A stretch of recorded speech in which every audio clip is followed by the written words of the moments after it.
안녕하십니까. 클릭이 사람의 유진수입니다. 농촌진흥청에서 개발한 생명, 해양 분야 등 총 11개 기술이요. 최근 국가 과학기술 100대 성과에 포함이 됐다는 또 반가운 소식이 있습니다. 그래서 오늘 이 시간에는 이와 관련해서 벼 육종 분야 세계적 전문가로 인정받고 있는 농촌진흥청 이규성 차장과 함께 또 이야기 나눠보겠습니다.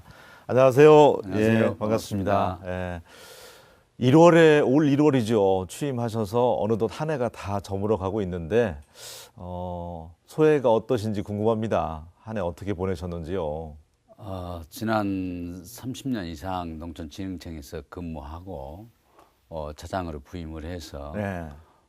사실은 여러 가지 해야 될 일들이 많았습니다. 그래서 1년을 한 10년 같이 생활해야 되겠다고 생각을 했고 특히나 이제 지나온 과정에서 지난 4월에 저원이랄지 또 111년 만에 가뭄이나 폭염 이런 것들 때문에 네. 농민들이 굉장히 어렵기 때문에 맞아요. 저희 농촌진흥청에서 또 비상체제를 가동해서 조금이라도 어떤 생산량의 어떤 손실을 보완하기 위해서 비상체제를 가동하고 운영하고 하는 또 국정감사랄지 또 아니면 우리 조직이 공무직으로 1791명이 1월 1일자로 이렇게 정기적으로 전환이 됐습니다. 예. 그런 새로운 가족들과의 어떻게 조직을 안정화시킬 것인지 그런 부분에 많이 힘을 쓰다 보니까 벌써 1년이 다 가는 것 같습니다. 예. 이때 좀 많이 등장하는 단어 있잖아요. 다사다난했던. 그렇습니다. 예, 딱 그런 상황이네요. 예. 농촌진흥청 하면은 어떻게 보면 규모로 보면은 혁신도시에서 이제 맏형격인데 예. 조직도 크고 한 3, 4천 명 지금 되잖아요. 총 합치면 5천 명 이상입니다. 그런데 우리 차장님은 30년 이상 또 근무하셨는데 저분은 근데 왜 직급이 차장일까도 궁금해하시는 분이 있어요. 예. 그 이야기를 좀 해주시면 좋을 것 같아요. 혼란스러워하시는 분들 위해서. 차장이면 되게 이제 회사로 보면 과장 위에 차장인지 이렇게 알고 있지요. 예. 근데 차장에 지금 청장님을 이렇게 보좌해서 농촌진흥청장. 예. 네. 그래서 부청장의 개념입니다. 그래서 지금은 1급 공무원으로 이렇게 돼 있고요. 그래서 청장을 보좌해서 농촌진흥청에 업무를 총괄하는 그런 지위에 있습니다. 고향은 전남 곡성이시더라고요. 옥과입니다. 예. 그리고 또 이렇게 농촌진흥청 30년 이상 근무했기 때문에 누구보다도 농민들의 그 어려운 상황, 농민들의 마음을 잘 헤아릴 것 같은데 안 그런가요? 당연하지요. 예. 저희들이 가장 농업 연구를 하는 데 있어서도 실제로 농업 농촌이나 우리가 농심을 기반으로 하지 않으면 그야말로 농업 연구도 사실은 농촌을 위한 어떤 현장 연구를 하는데 굉장히 어렵다. 그래서 저뿐만 아니라 직원들에게도 항상 우리가 농업 연구를 하기 이전에 그야말로 농업 농촌의 실제를 알고 또 농심을 이해하는 그런 마음 자세가 대단히 중요하다는 것을 항상 역설을 하곤 합니다. 앞서 제가 모두에 소개할 때 벼 육종 분야 세계적인 전문가다 이렇게 소개를 했거든요. 굉장히 과찬의 말씀이시고요. 네. 우리나라에서 육종 기술이 벼 분야에서 세계적인 그런 수준입니다. 우리 농촌진흥청에 또 세계적인 벼 육종가들이 많이 있고, 저 같은 경우는 이제 세계적인 벼 연구소, 국제위작연구소에서 약 10여 년 근무를 하고, 국내에서 활동을 했기 때문에 간혹 그렇게 많이 과찬을 해주시는 경우가 있습니다. 그러니까 우리 어르신들도 혹시 동남아 여행 같이 가서 이제 식사할 때 보면 거기 쌀은 휙 불면 날아가잖아요. 그렇습니다. 옛날에 지금이야 납니다. 이제 우리가 찰진 쌀, 뭐 신동진이라든지 맛있는 쌀을 먹고 있지만 옛날에는 원조 받아서 이런 쌀도 먹었다 하면 저희는 상상이 안 되는데 우리가 어려웠던 시절에 그러니까 어떤 쌀 생산에 있어서 이바지한 공로가 크신 모양이네요, 우리 차장님께서. 사실은 저희 선배님들의 육종가들이 더 통일변화 또 우리나라 주곡 작업 잘성에 굉장히 많이 크게 기여하셨고 그 이후에 저희들이 이제 어떻게 하면 조금 더 고품질 쌀을 만들 것인가 하는데 영양가 좋은. 그렇습니다. 네. 또 영양미랄지 이런 부분에 많이 기여를 했다고 생각을 합니다.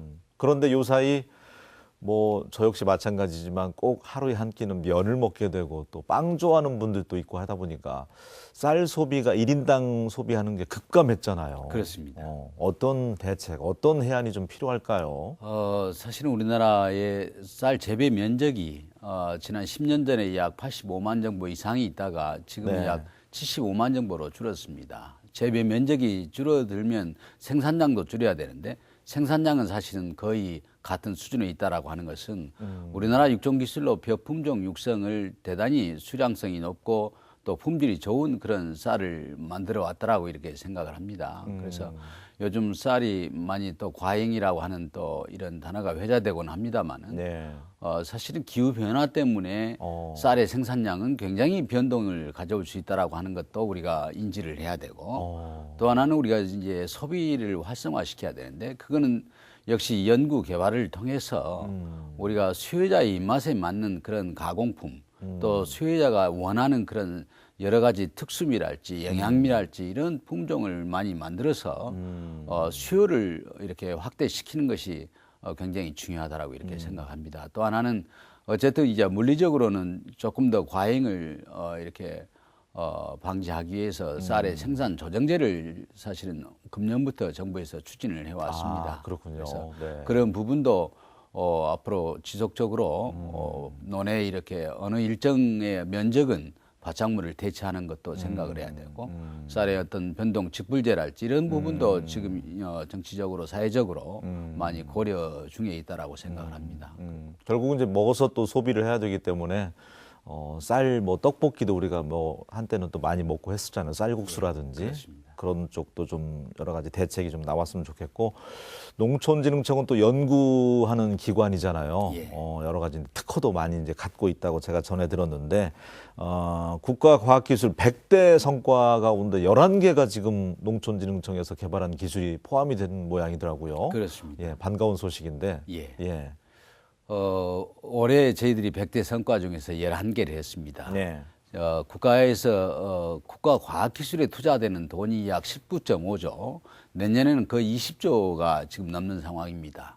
저희 농촌진흥청에서 국가연구개발비를 약 3.3%를 사용을 하고 있는데 예. 11% 이상을 사실은 국가과학기술에 기여했다라고 하는 그런 부분이 굉장히 고무적이라고 생각할 수가 있고 그것이 농촌진흥청의 모든 연구자들이 함께 노력한 결과라고 생각을 합니다. 조금 더 구체적으로 말씀을 드리면 예를 들어서 우리가 보리는 굉장히 사실은 많이 먹지도 않고 요즘은 건강식으로 이렇게 많이 먹고 있지요.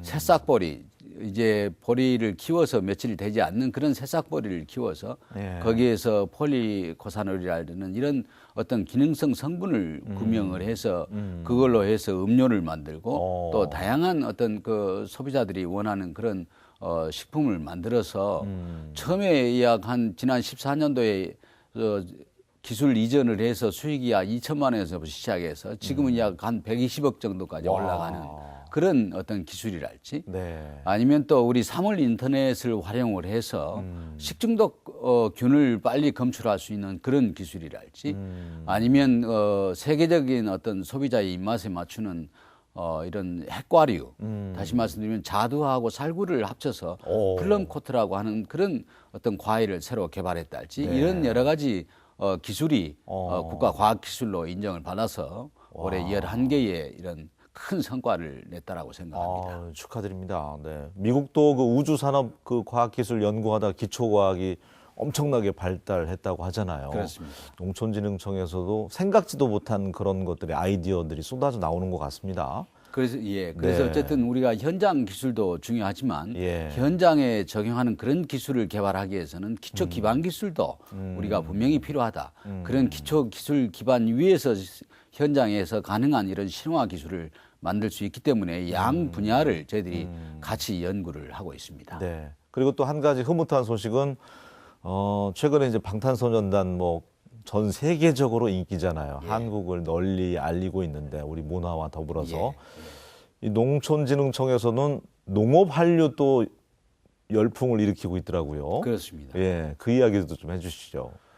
저희들이 2009년도부터 이제 농업 한류라고 하는 걸 시작을 했고 어떻게 예. 하면 농업을 활용해서 우리나라의 국격을 제고할 것인가를 많이 고심을 해왔습니다. 그래서 크게 우리 두 가지로 만들었습니다. 하나는 양자 간의 협력, 즉 해농업기술개발센터를 이용해서 지원해 주는 방법, 또 하나는 다자 간 아시안 농식품기술협의체랄지 아프리카 농식품 기술 협의체, 또 라틴 아메리카를 중심으로 한 기술 협의체를 구성을 해서 약 45개국의 저희들이 농촌진흥청과 네트워크가 돼서 와. 개발도상국에 저희들이 기술을 전수하고 있습니다.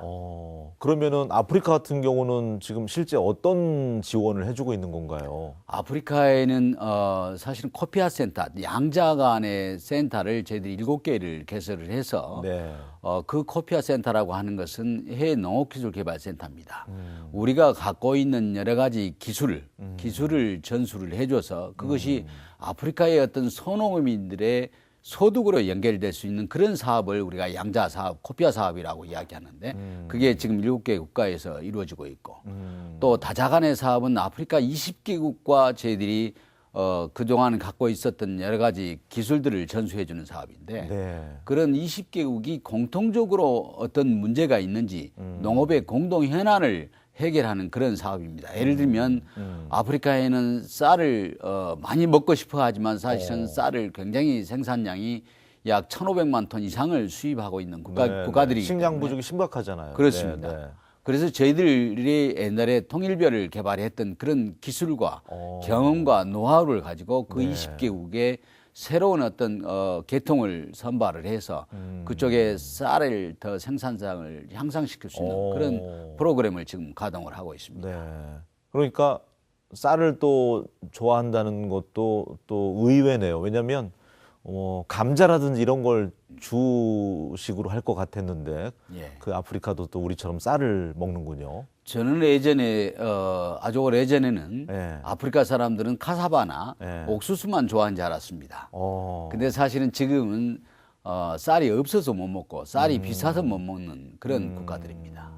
그러니까 우리하고 토양도 다르고 기후도 다른데 이제 거기에서 생명력 있게 생산량 높여서 그분들이 좀 그 식량난을 해결할 수 있도록 현지에 이제 사무실도 갖추고 현지에서 도움을 주는군요. 농촌진흥청이. 그렇습니다. 원래는 지난 17년까지는 예.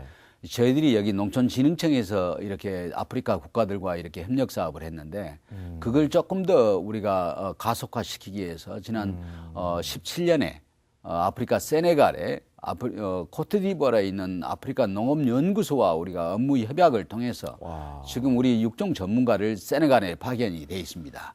그래서 세네갈에 파견이 돼서 우리 기술을 또 우리 장비를 가지고 가서 실험실을 구축을 했고 그 실험실에서 저희들이 새로운 어떤 계통들을 개발을 해서 아프리카 20개국과 쌀 생산성 향상을 증진을 위한 그런 기술 협력 사업을 지금 진행 중에 있습니다. 우리도 한때는 우리 아버지 할머니 세대 때는 이제 어려워서 도움을 받았지만 이제는 이제 우리가 먹고 살만하기 때문에 그렇습니다. 그런 식으로 또 농업 기술로도 도움을 주고 있는데 굉장히 한국에 대해서 우호적이고 좋아하겠어요. 그러면. 굉장히 좋아합니다. 네. 특히나 저희들이 어떤 그 사업을 하는 데 있어서 저희들보다도 먼저 10여 년 전에 아프리카 사업에 뛰어들었던 일본이나 또 중국도 있습니다.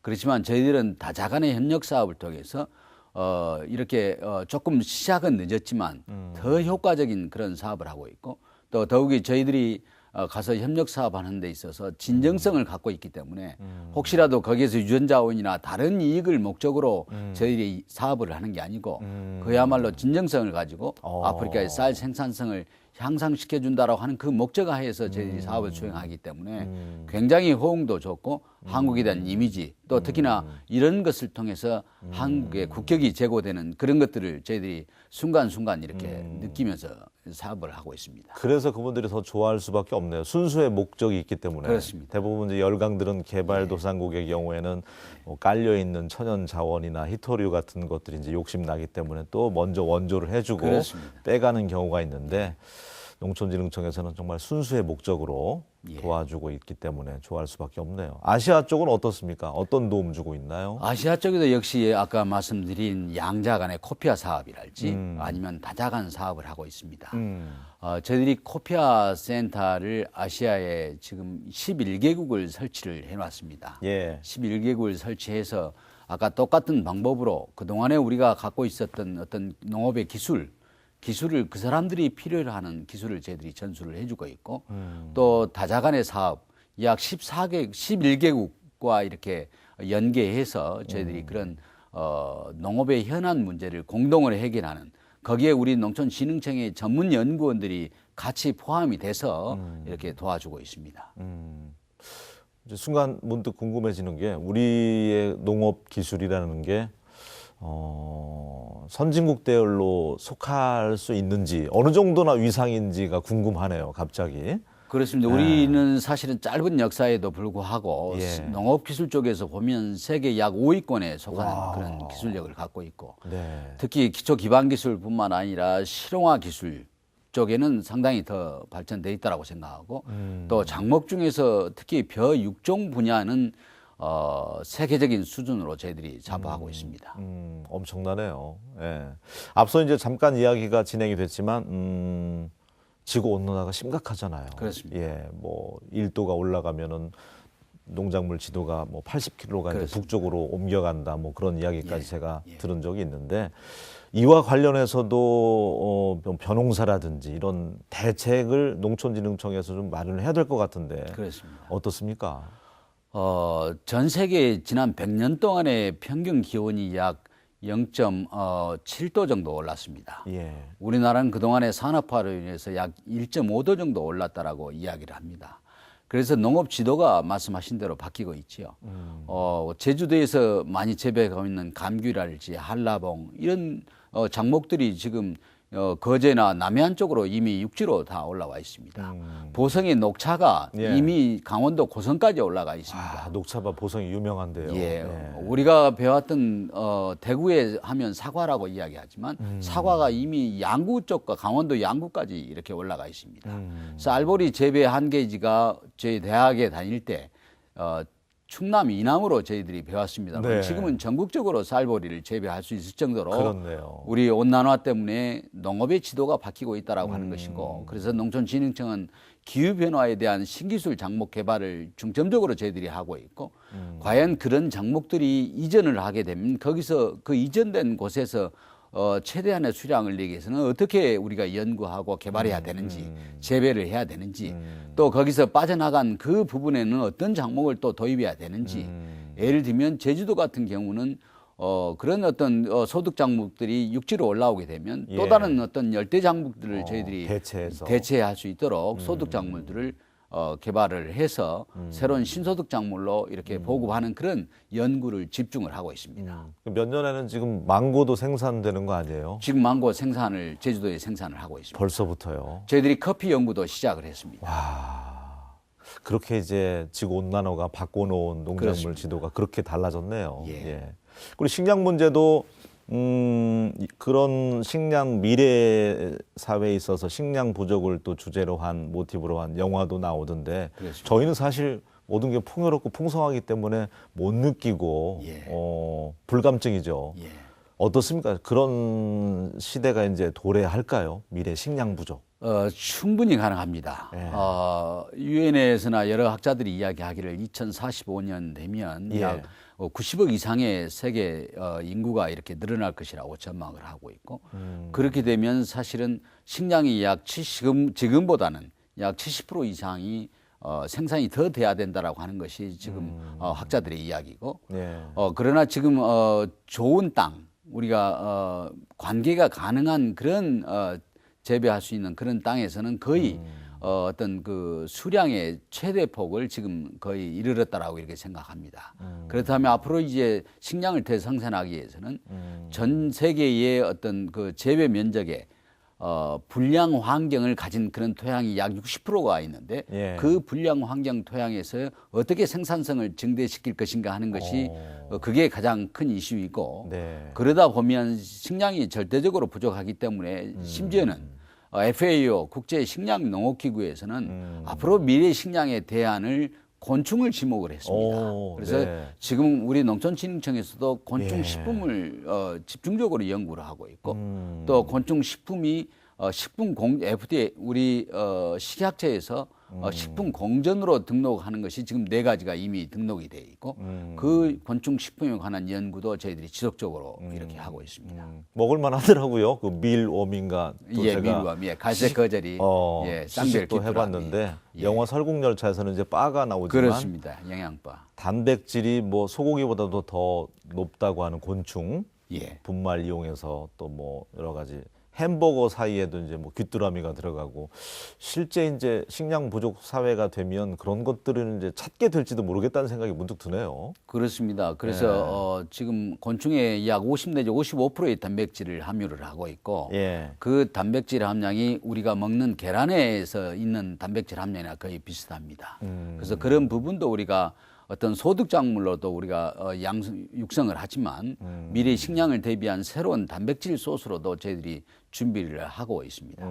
알겠습니다. 오늘 아침에는 농촌진흥청 이규성 사장과 함께 또 지난 1년의 소회와 더불어서 최근에 또 국가 그 중요 과학기술에 우리 농촌진흥청에서 연구간 개발 기술이 들어갔다는 이야기 또 반갑게 나누고 있는데요. 올 한 해 또 얼마 남지 않았습니다. 이것만큼 또 추진했어야 되는데 아쉬움이나 뭐 어떤 사업이나 정책 같은 게 혹시 있으면 말씀을 해주시면 좋을 것 같아요. 저희들이 여러 가지 이제 고객 현장에 맞는 그런 맞춤형 기술을 개발하려고 노력을 하고 있고 그 중에 저희들이 이제 스마트팜 기술을 저희들이 개발을 합니다. 예. 원래 1세대 스마트팜은 편의성을 위주로 해서 저희들이 이미 개발을 했고 지금은 이제 2세대 최근에 2세대 스마트팜 기술을 개발해서 정부 브리핑을 이미 했습니다. 2세대 스마트팜은 사실은 우리가 고령인들이 사실은 스마트팜 운영하기 위해서는 ICT에 굉장히 또 적응이 커야 되기 때문에 네, 네. 어렵죠. 아니면 네. 예, 또 장농인이나 또 귀농인이나 이런 분들이 사실은 농업에 관한 큰 지식이 없어도 이렇게 스마트팜을 활용해서 이렇게 생산할 수 있는 그런 2세대 스마트팜은 여러 가지 그 농업 현장에서 어떤 데이터를 기반으로 하는 것들 또 영상을 찍어서 우리 클라우드 시스템 속에 집어넣게 되면 거기서 인공지능이 결과적으로 그 우리가 소유하고 있는 농장에 지금 농업 환경이 어떻게 돼가는지를 분석을 해서 맞춤형으로 서비스하는 그런 기술입니다. 그래서 그런 기술이 이제 조금 더 진화하게 되면 예. 우리 농업 현장에서도 크게 농사 지식이 없어도 또 다른 어떤 외부의 어떤 재난이나 이런 환경에 영향을 받지 않고도 이렇게 농업 생산성을 늘릴 수 있는 그런 생산성 기반의 어떤 2세대 스마트팜이 앞으로 활성화되리라고 생각하고 있고 그런 면에서도 조금 더 집중을 하려고 생각을 합니다. 우리가 이제 스마트팜에 있어서도 좀 선도할 수 있는 농업 기술이 이제 한 5위 정도는 세계에서 한다고 했으니까 예. 그 분야는 또 IT 강국이었잖아요. 예. 우리가 한 1등 할 수 있었으면 좋겠고 얘기 나누면서 농업이 아니다는 생각이 들어요. 파생되고 아이디어만 있으면 농사 지어서도 농업에서도 크게 분홍이 될 수 있다는 생각이 드는데 왜 이 이야기를 드리냐면 청년들이 좀 우울한 시기를 많이 맞고 있잖아요. 기성세대가 미안한 마음도 큰데 농업 쪽에서 좀 일자리라든지 뭔가 창농을 했으면 좋겠다는 생각을 언제부턴가 저도 갖고 있는데 마지막으로 그 말씀 좀 들려주셨으면 좋겠어요. 농업이 희망이다. 농업이 희망입니다. 네. 많은 미래학자들이 이야기하는 것뿐만이 아니라 실제로 우리 농식품 분야에서 가장 일자리를 창출할 수 있는 이런 소재나 그런 산업의 기반 또 그 주변을 둘러싼 여러 가지 어떤 농식품 산업이 좀 활성화될 때 사실은 일자리도 많이 창출이 된다고 생각을 하고 있고 특히 우리 청년 농업인들도 저희들이 적극적으로 지금 육성을 하고 있습니다. 우리 한국농수산대학을 통해서도 여러 미래의 어떤 농업인들이 지금 양성이 되고 있지만 또 어떤 실제 농가에서 농업을 하고자 하는 장농인들에 대한 어떤 교육이랄지 또 특히 장목반을 저희들이 운영해서 기술을 저희들이 교육을 해서 그분들이 제대로 농업에 대해서 어떤 농업의 가치를 알고 농업이 앞으로 미래의 산업이라고 하는 생각을 갖고 뛰어들 수 있도록 여러 가지 기술적인 것들, 경제적인 것들 이런 부분들까지 같이 농촌진흥청뿐만 아니라 농식품부나 농협이나 이런 전부 다 공동으로 함께 저희들이 미래 창농인을 위한 어떤 농업인 육성에 저희들이 적극적으로 함께 합류를 하고 있습니다. 청년들에게 좀 힘이 되어 주셨으면 좋겠습니다. 수능 끝난 지 얼마 안 됐는데 아마 부모님께서 선견 지명이 있다면 농업 관련 학과 이렇게 선택하게 해도 절대 후회는 안 할 것 같습니다. 농민들 위해서 앞으로도 많은 활동해 주셨으면 좋겠습니다. 오늘 함께 해 주셔서 감사합니다. 고맙습니다. 예. 예, 오늘 이야기 나누면서 미래 식량 부족 끔찍합니다. 생각만 해도 너무나도 모든 게 풍성하고 풍요로운 세상에 살고 있어서 먹고 사는 문제는 크게 걱정을 안 하고 있는 요즘인데 우리가 낭비하거나 무의미하게 버려지는 음식은 없는지 한 번쯤 고민해 봤으면 좋겠습니다. 저는 다음 시간에 다시 인사드리겠습니다. 고맙습니다.